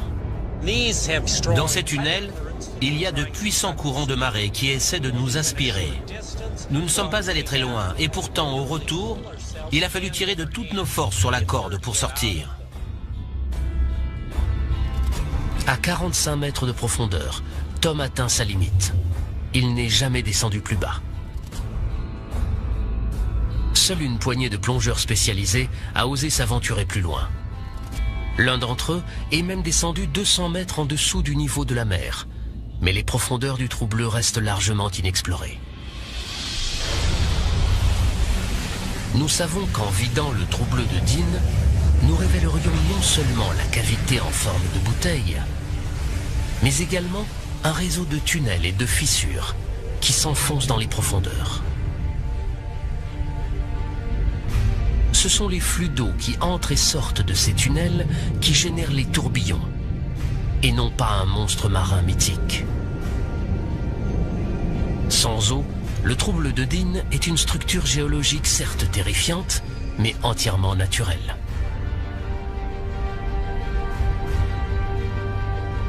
Si les trous bleus des Bahamas livrent peu à peu leurs secrets, il reste encore de nombreux phénomènes inexpliqués dans le triangle des Bermudes. D'étranges légendes évoquent de gigantesques murs d'eau qui sortent de nulle part. Il existe également une curieuse substance sous-marine qui recouvre les fonds marins et qui serait capable de détruire des navires. Mars 1918. Un navire de marchandises de la marine américaine quitte la Barbade. Le USS Cyclops est un gigantesque vraquier de 19 000 tonnes. Il transporte une cargaison de manganèse et compte 309 hommes à bord. Un jour seulement après avoir levé l'ancre, il pénètre dans les eaux les plus profondes de tout le triangle des Bermudes et disparaît. Jamais personne n'a retrouvé la moindre trace de l'immense navire ou de son équipage.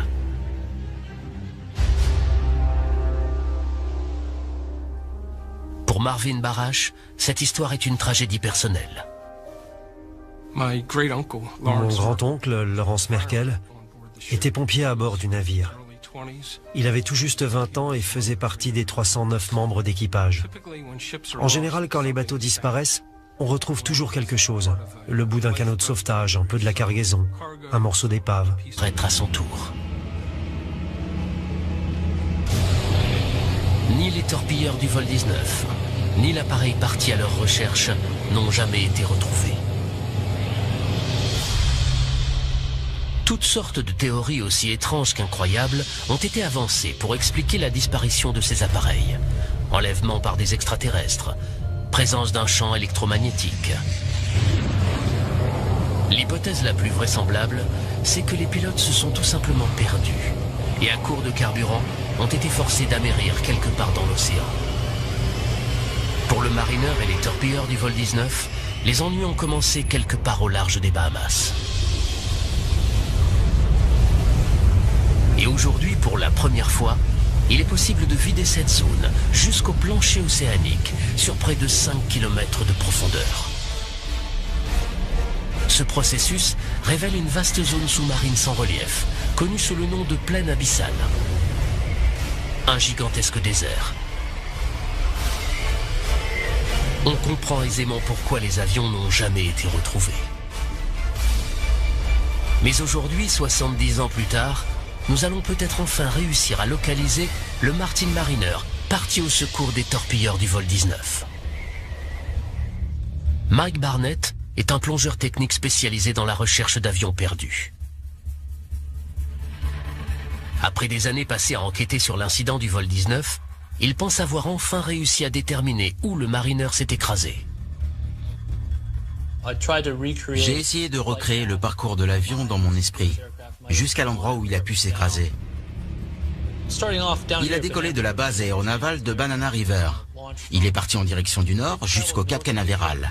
Puis il s'est éloigné de la côte pour rejoindre la zone de recherche qu'on lui avait assignée.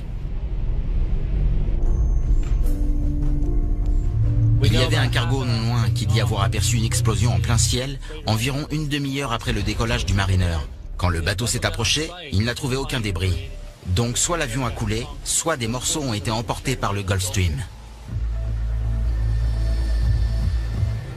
Aujourd'hui, Mike et son équipe se préparent à partir à la recherche des restes de l'avion perdu.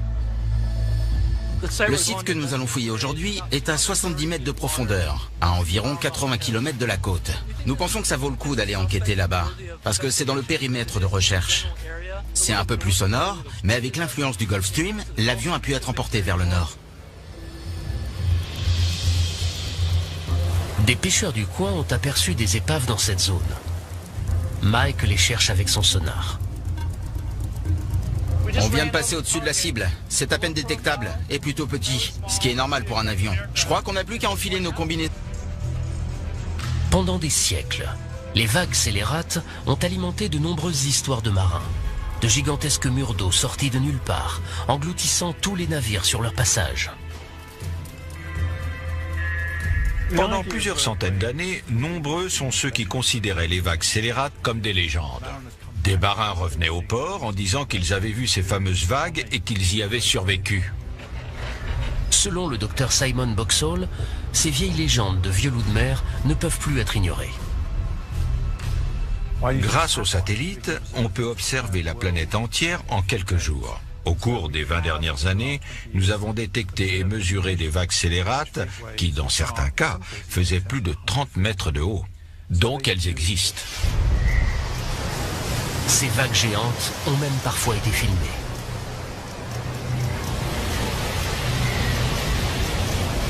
En hiver 2012, celle-ci s'est abattue sur un bateau de sauvetage en mer du Nord.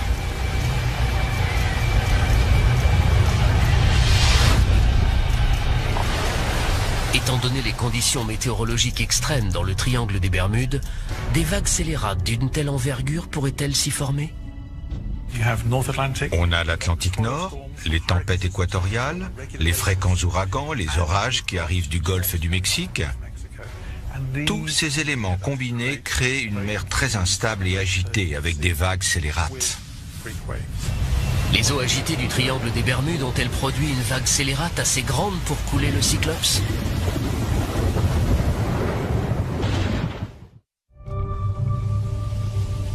Le triangle des Bermudes a longtemps été considéré comme un endroit mystérieux. Mais aujourd'hui, grâce aux dernières technologies, nous pouvons le vider couche par couche, afin de détruire les mythes et de comprendre ce qui s'y passe réellement. Mais parfois, seule la méthode expérimentale permet de résoudre une vieille énigme. L'université de Plymouth, au sud de l'Angleterre, est le bassin à houle du laboratoire Coast, le plus avancé de tout le Royaume-Uni.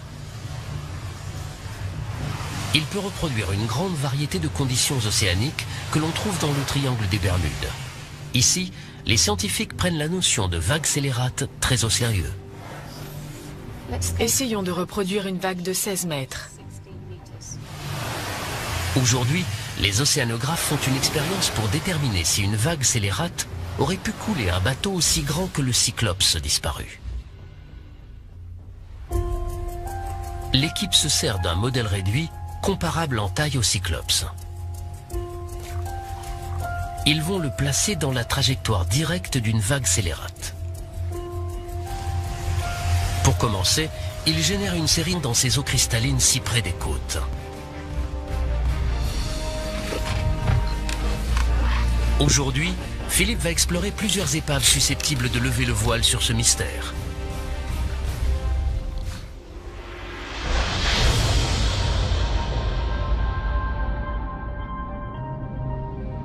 Tout d'abord, la Marie Céleste, un bateau à vapeur à coque en fer qui transportait des vivres et des munitions pendant la guerre de sécession. Le navire a quitté les Bermudes, il est descendu jusqu'à la côte sud et il a coulé juste là. C'est très curieux parce que ce n'est vraiment qu'à 800 mètres du rivage. En plus, ce jour-là, la mer était plate et calme. Tout cela est très intriguant, on essaie de comprendre comment ça a pu arriver.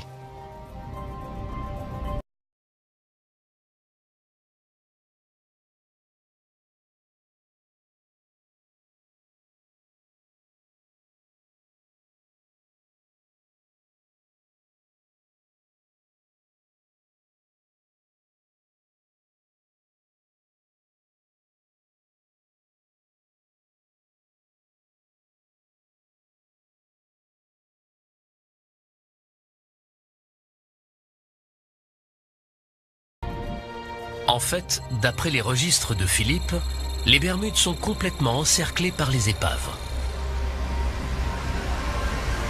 Il y a forcément quelque chose dans ces eaux qui menace les navires. Mais quoi? Pour le découvrir et résoudre d'autres mystères qui entourent le triangle des Bermudes depuis longtemps, nous avons besoin d'observer ce qui se cache sous l'eau. Nous devons vider la zone couche par couche, jusqu'à révéler un paysage extraordinaire, encore jamais vu.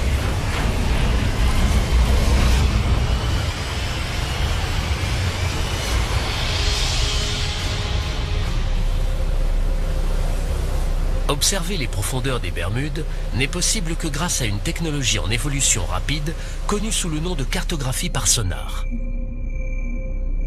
Le sonar envoie des ondes sonores en direction du plancher océanique. Le signal retour donne la forme et la profondeur du terrain situé en dessous. Et c'est cette technologie qui va peut-être nous permettre de comprendre pourquoi des centaines de navires ont coulé tout autour de l'île. Bonjour Nick, ça va? Très bien, et toi? Le géologue Nick Hutchings est un chercheur d'or des temps modernes. Aujourd'hui, il se sert de la cartographie par sonar pour tenter de repérer des formations sous-marines spécifiques à proximité de certaines des épaves des Bermudes. La question c'est, de quel genre d'avion s'agit-il? Je peux tout de suite vous dire qu'à en juger par le système de freinage et par le pneu qu'on voit ici, cet appareil date d'après la Seconde Guerre mondiale. Ça, on dirait bien que c'est un morceau du cockpit, le haut des vitres. Roy est absolument certain que l'épave n'est pas celle du marineur qu'il recherche. Mais si ce n'est pas l'avion de sauvetage disparu, alors qu'est-ce que c'est? La réponse à cette question pourrait peut-être permettre d'élucider un autre mystère du triangle des Bermudes.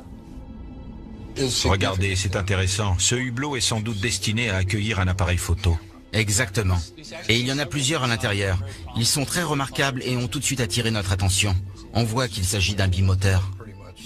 Pour moi, c'est clair, il n'y a que deux possibilités. Avec ces deux pylônes de chaque côté, il s'agit soit d'un RB-66, soit d'un A3 de la Navy. Roy ne met pas longtemps à identifier formellement l'avion. C'est forcément un A3 Skywarrior. Quand on regarde tous les indices, le fuselage, les pylônes sous les ailes, l'angle de flèche sur le plan horizontal, le fait que le train d'atterrissage soit rentré dans le fuselage, ça ne fait aucun doute. Il s'agit d'un A3 Skywarrior. À l'époque, le A3 Skywarrior était le plus gros avion embarqué de la marine de guerre américaine. Et des dossiers de la Navy indiquent qu'en 1960, l'un d'entre eux s'est écrasé en essayant d'atterrir sur un porte-avions situé dans cette zone. Il est fort probable qu'il s'agisse de celui que Mike et son équipe ont découvert.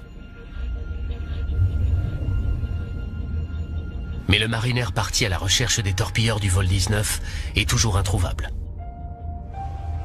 On va poursuivre les recherches. Cet avion est forcément quelque part. Reste juste à trouver où. Si nous vidions l'immense plaine abyssale qui entoure les Bahamas, nous réussirions certainement à localiser la patrouille perdue.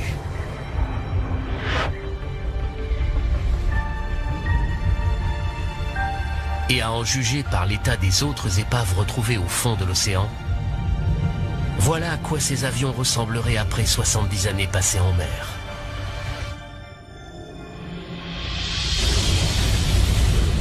En vidant encore davantage le triangle des Bermudes et en nous enfonçant dans ses profondeurs, nous rencontrons un autre phénomène étrange. Dans les Bahamas, il existe de vieilles légendes à propos de monstres marins qui vivaient cachés dans de profondes grottes sous-marines. Des bêtes qui dévoreraient les hommes et les navires. Mais aujourd'hui, la science nous permet de découvrir... Tout d'abord, la Marie Céleste, un bateau à vapeur à coque en fer qui transportait des vivres et des munitions pendant la guerre de sécession. Le navire a quitté les Bermudes, il est descendu jusqu'à la côte sud et il a coulé juste là. C'est très curieux parce que ce n'est vraiment qu'à 800 mètres du rivage. En plus, ce jour-là, la mer était plate et calme. Tout cela est très intriguant, on essaie de comprendre comment ça a pu arriver.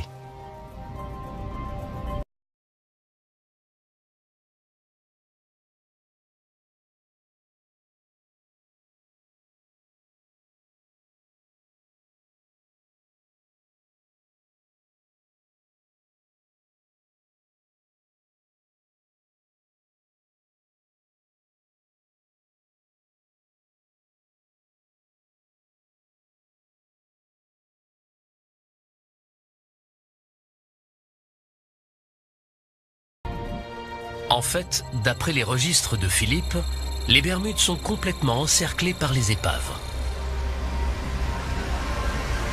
Il y a forcément quelque chose dans ces eaux qui menace les navires. Mais quoi? Pour le découvrir et résoudre d'autres mystères qui entourent le triangle des Bermudes depuis longtemps, nous avons besoin d'observer ce qui se cache sous l'eau. Nous devons vider la zone couche par couche, jusqu'à révéler un paysage extraordinaire, encore jamais vu.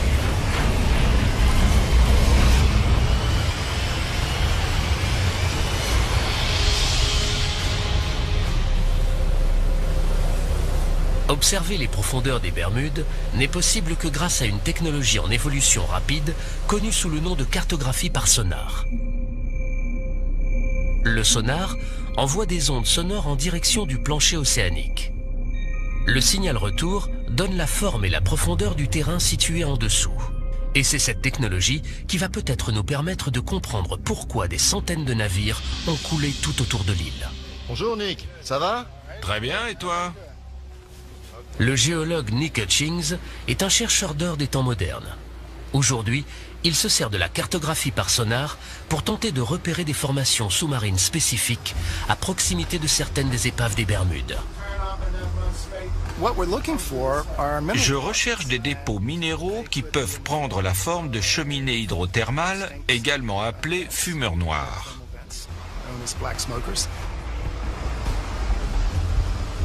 Nick croit que les cheminées aujourd'hui éteintes pourraient contenir des minéraux et des métaux rares. Volcanique. Vider le triangle des Bermudes a permis d'expliquer la présence de centaines d'épaves. Mais il ne s'agit là que d'une toute petite zone, dans un immense triangle, délimité par l'archipel des Bermudes, la côte nord de Porto Rico au sud et la Floride à l'ouest. L'un des plus célèbres mythes du triangle des Bermudes remonte à la Seconde Guerre mondiale. Le vol 19 ou la patrouille perdue. Une équipe de plongeurs s'apprête à partir à la recherche d'un avion ayant participé au curieux événement de cette fameuse journée. En vidant encore un peu plus le triangle des Bermudes, trouverons-nous des indices permettant d'élucider cette énigme? Le 5 décembre 1945, 5 torpilleurs TBF Avenger de l'US Navy quittent la base aéronavale de Fort Lauderdale en Floride. Cette opération a pour nom de code Vol 19. C'est un vol d'entraînement de routine le long de la côte atlantique. Aux commandes, le lieutenant Charles Taylor, pilote chevronné. Il a dirigé des dizaines de missions d'entraînement, mais ne connaît pas cette partie de la côte.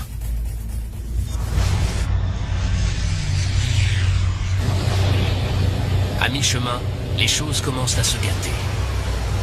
Le lieutenant Taylor signale un problème avec ses instruments de navigation. La météo se dégrade très vite. Et bientôt, ils sont définitivement perdus. Un Martin PBM-5 Mariner part en mission de sauvetage pour tenter de localiser la patrouille et guider les pilotes jusqu'à la base. Le Mariner envoie un message de routine avant de disparaître à son tour.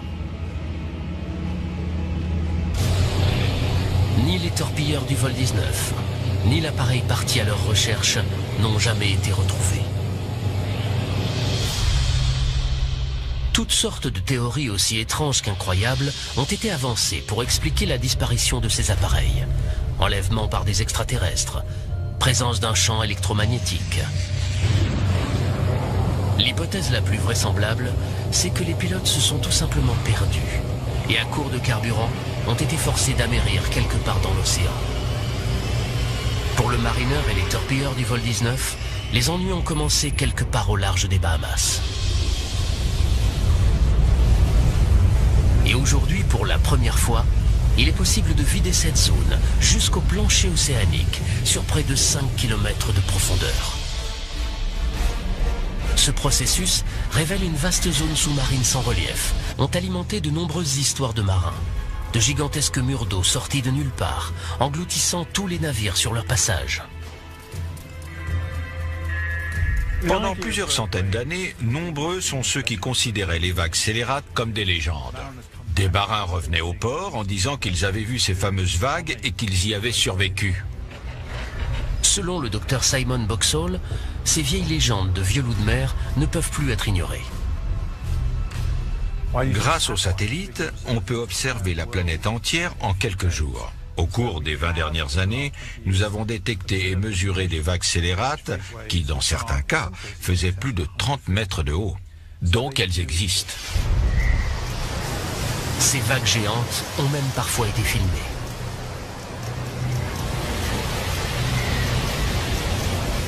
En hiver 2012, celle-ci s'est abattue sur un bateau de sauvetage en mer du Nord.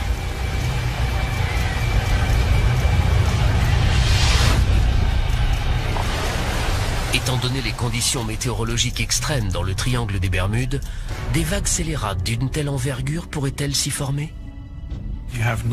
On a l'Atlantique Nord, les tempêtes équatoriales, les fréquents ouragans, les orages qui arrivent du golfe du Mexique.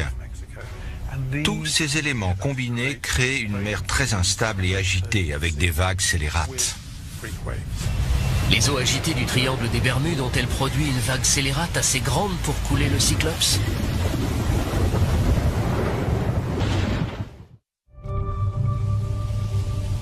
Le triangle des Bermudes a longtemps été considéré comme un endroit mystérieux. Mais aujourd'hui, grâce aux dernières technologies, nous pouvons le vider couche par couche, afin de détruire les mythes et de comprendre ce qui s'y passe réellement. Mais parfois, seule la méthode expérimentale permet de résoudre une vieille énigme. L'université de Plymouth, au sud de l'Angleterre, est le bassin à houle du laboratoire Coast, le plus avancé de tout le Royaume-Uni.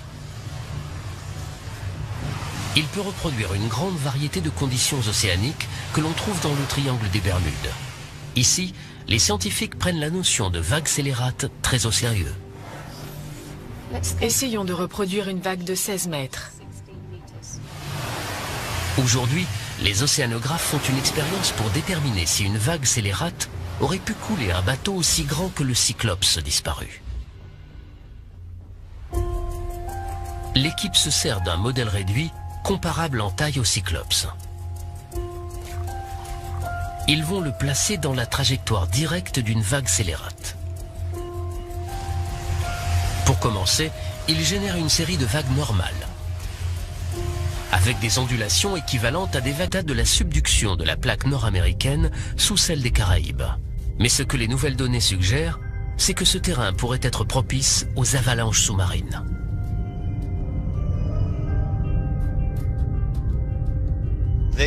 Ces glissements de terrain peuvent déplacer des rochers dans des zones de plusieurs centaines de kilomètres carrés, qui ont la taille de grandes villes. Ces blocs de pierre font au moins 200 mètres d'épaisseur et peuvent atteindre 10 voire 20 kilomètres de long. Un glissement sous-marin de cette envergure pourrait provoquer un tsunami qui risquerait de menacer la côte est des États-Unis, comme le craignait Yuri. Pensez à Boston, Charleston, Baltimore et à toutes les centrales nucléaires situées le long de la côte. S'il y a un risque de tsunami, il faut s'y préparer.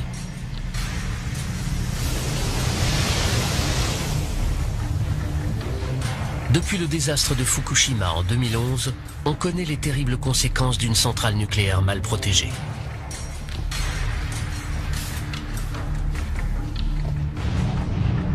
Pour qu'un tsunami équivalent atteigne la côte américaine, il faudrait qu'un séisme de magnitude 9 se produise dans la fosse. Pour évaluer la probabilité que cela arrive, l'équipe de Yuri a prélevé des échantillons de roches dans la fosse pour les analyser en laboratoire. Ce qu'ils ont découvert est un immense soulagement pour les habitants de la côte est des États-Unis. Mais ceux qui vivent plus près de la fosse, eux, ne sont pas à l'abri de la catastrophe. Compte tenu de l'état actuel de nos connaissances, nous ne sommes pas sûrs qu'un séisme de cette envergure puisse se produire ici. Ce qui ne veut pas dire que de gros tremblements de terre de magnitude 8 à 8,5 ne puissent pas avoir lieu. Ils n'auront peut-être aucun impact sur la côte est des États-Unis, mais risquent de causer des dégâts considérables dans les Caraïbes. Il est également possible qu'un séisme au centre de la fosse déclenche une éruption d'hydrate de méthane, nous confortant ainsi dans l'idée que ce gaz peut être à l'origine de quelques disparitions tristement célèbres du triangle des Bermudes. Les données récoltées par Yuri nous permettent de vider la fosse de Porto Rico sur près de 800 km. Étant donné sa taille et sa profondeur abyssale, on comprend mieux pourquoi certains navires et avions n'ont jamais été retrouvés. La fosse est cernée par de spectaculaires falaises abruptes de plusieurs kilomètres de haut. Un paysage véritablement impressionnant au fond de l'océan. À 8 kilomètres de profondeur. Descendre Navy, Roy est un spécialiste des avions militaires américains. C'est le tout début de la plongée. On s'est dirigé vers le fond en nageant à contre-courant pour trouver l'épave. Regardez, on commence à apercevoir des débris. À la base, on espérait tomber sur le PBM-5 Mariner, mais en fouillant la zone, on a trouvé des éléments qui ne correspondent pas vraiment. Alors la question c'est, de quel genre d'avion s'agit-il ? Je peux tout de suite vous dire qu'à en juger par le système de freinage et par le pneu qu'on voit ici, cet appareil date d'après la Seconde Guerre mondiale. Ça, on dirait bien que c'est un morceau du cockpit, le haut des vitres. Roy est absolument certain que l'épave n'est pas celle du Mariner qu'il recherche. Mais si ce n'est pas l'avion de sauvetage disparu, alors qu'est-ce que c'est? La réponse à cette question pourrait peut-être permettre d'élucider un autre mystère du triangle des Bermudes. Regardez, c'est intéressant. Ce hublot est sans doute destiné à accueillir un appareil photo. Exactement. Et il y en a plusieurs à l'intérieur. Ils sont très remarquables et ont tout de suite attiré notre attention. On voit qu'il s'agit d'un bimoteur. Pour moi, c'est clair, il n'y a que deux possibilités. Avec ces deux pylônes de chaque côté, il s'agit soit d'un RB-66, soit d'un A3 de la Navy. Roy ne met pas longtemps à identifier formellement l'avion. C'est forcément un A3 Skywarrior. Quand on regarde tous les indices, le fuselage, les pylônes sous les ailes, l'angle de flèche sur le plan horizontal, le fait que le train d'atterrissage soit rentré dans le fuselage, ça ne fait aucun doute. Il s'agit d'un A3 Skywarrior. À l'époque, le A3 Skywarrior était le plus gros avion embarqué de la marine de guerre américaine.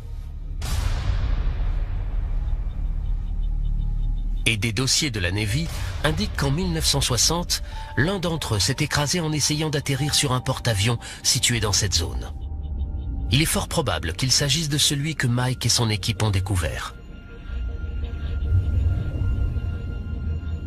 Mais le Mariner parti à la recherche des torpilleurs du vol 19 est toujours introuvable. On va poursuivre les recherches. Cet avion est forcément quelque part. Reste juste à trouver où.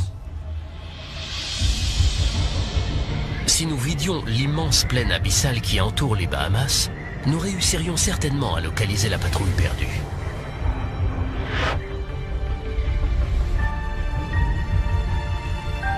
Et à en juger par l'état des autres épaves retrouvées au fond de l'océan, voilà à quoi ces avions ressembleraient après 70 années passées en mer.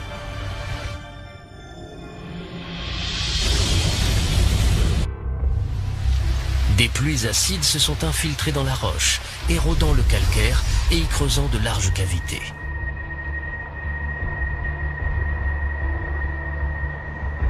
Le plafond de ces cavités a fini par s'effondrer, créant ces fameux trous bleus en forme de bouteille. À la fin de la période glaciaire, ces gouffres ont été entièrement submergés par la montée des eaux. Tom s'enfonce dans les profondeurs du trou bleu de Dean, quand soudain, le passage s'élargit.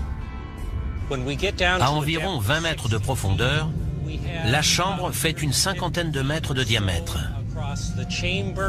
Quand on descend 10 mètres plus bas, la cavité s'ouvre à nouveau et double de taille. De 50 mètres, on passe à une centaine de mètres de diamètre.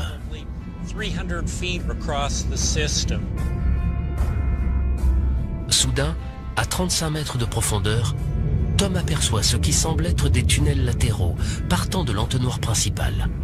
Ils sont petits, mais exercent une puissante force de succion. Dans ces tunnels, il y a de puissants courants de marée qui essaient de nous aspirer. Nous ne sommes pas allés très loin, et pourtant, au retour, il a fallu tirer de toutes nos forces sur la corde pour sortir. À 45 mètres de profondeur, Tom atteint sa limite. Il n'est jamais descendu plus bas.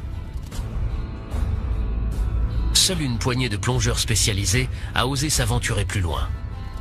L'un d'entre eux est même descendu 200 mètres en dessous du niveau de la mer, mais les profondeurs du trou bleu restent largement inexplorées. Nous savons qu'en vidant le trou bleu de Dean, nous révélerions non seulement la cavité en forme de bouteille, mais également un réseau de tunnels et de fissures qui s'enfoncent dans les profondeurs. Ce sont les flux d'eau qui entrent et sortent de ces tunnels qui génèrent les tourbillons, et non pas un monstre marin mythique. Sans eau, le trou bleu de Dean est une structure géologique certes terrifiante, mais entièrement naturelle.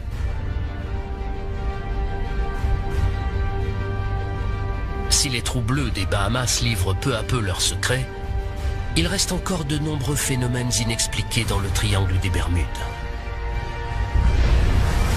D'étranges légendes, évoquent de gigantesques murs d'eau qui sortent de nulle part. Il existe également une curieuse substance sous-marine qui recouvre les fonds marins et qui serait capable de détruire des navires. Mars 1918. Un navire de marchandises de la marine américaine quitte la Barbade. Le USS Cyclops est un gigantesque